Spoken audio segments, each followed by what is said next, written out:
let's recap how I did for my budget in April, and I have a new goal. So my goal by the end of the year is to save $8,000 within this budget. So I'm budgeting $3,000. That $3,000 goes to sinking funds, my fixed expenses, and then my variable day-to-day expenses. And I think the best way I'm gonna find savings is with my sinking funds. So I'll put my sinking funds here on the screen and I have them on my phone, but I need to pull back from these and try to find some savings. So that's the goal for this month. So just looking back on how I did for the month of April, as for my sinking funds, I pulled from my car sinking fund, which was originally just supposed to be for car insurance, but I think I'm gonna use it for car maintenance and car expenses as well. So I had to get a key replacement made because we only had one key for the car that we got used. So in case we ever lost the key, I wanted a backup just to be safe.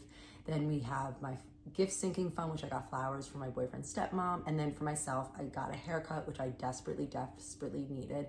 And then I got my eyelashes done. I also got my nails done, but I didn't pay for that, so that's why that's $0. So obviously my lashes are pricey, but I can wait much longer than I have been going to get them redone. Like I was going every 2 weeks for like the last 2 months, but I think I can push it 3 or 4 weeks. Like the girl that does them does an amazing job. And finally, we went to Washington, D.C. to see the cherry blossoms, and I did a whole short on what we spent on that if you want to check it out. As for fixed expenses, I did come in under for these.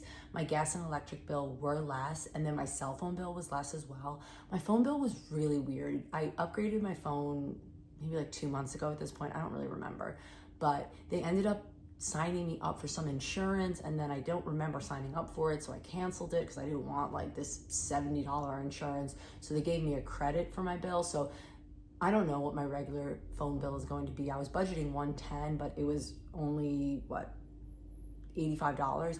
So I'm not sure what I need to budget each month for my cell phone bill because I had so many credits to the bill this month. So we'll see what that ends up equaling. I didn't have to buy my son any diapers, so I didn't touch the $60 diaper budget that we have. For fun, we took our son to the Kids Empire thing. It was some indoor play center here in New Jersey. He had so much fun, and that was the only paid fun activity we did.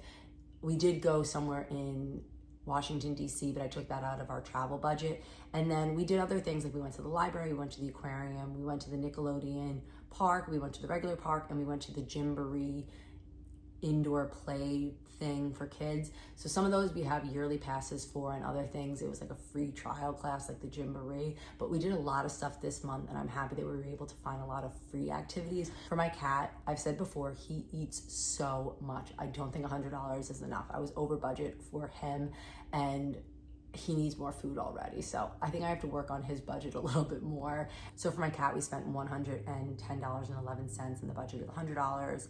Groceries, this is where it got out of hand. I spent $871.19 for a $600 budget. I eat at home for every single meal, so I think $750 is just a more realistic budget. So that's what I'm gonna set it for next month and moving forward, and I'm gonna try to stick within that. So I am gonna make some cutbacks from spending $871, but I just don't think $600 is realistic. And then for eating out, I did spend a lot on Starbucks. We spent $70 on Starbucks, and then I paid for bagels once, which was bagels and drinks, and I got my son, I think, a banana at the bagel store. So we spent $85.70 on eating out. Not too bad, within budget, but I can definitely pull back on Starbucks, and if I'm trying to save money, I think that's where I'm gonna make my major pullbacks with my day-to-day expenses.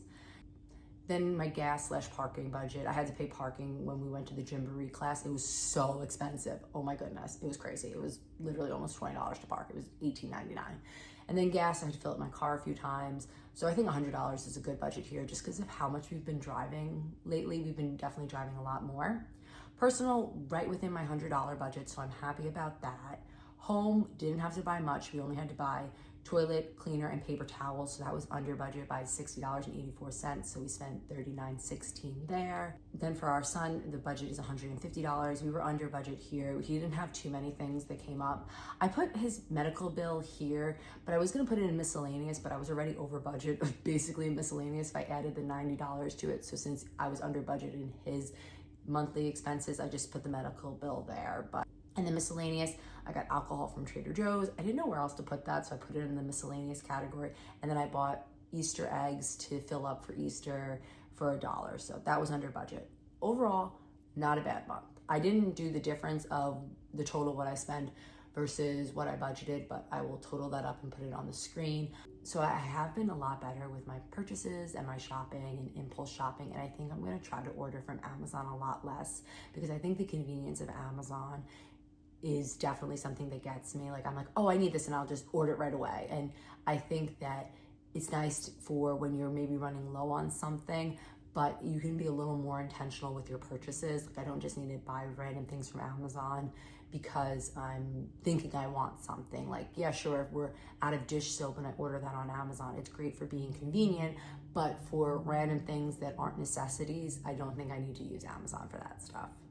So that's how I did for the month of April. Hopefully May is a successful month and I can work towards that $8,000 savings goal. Like I said, I think the best way to save more would be pulling back from my sinking funds. So I am going to see where I can cut some stuff out of those budgets.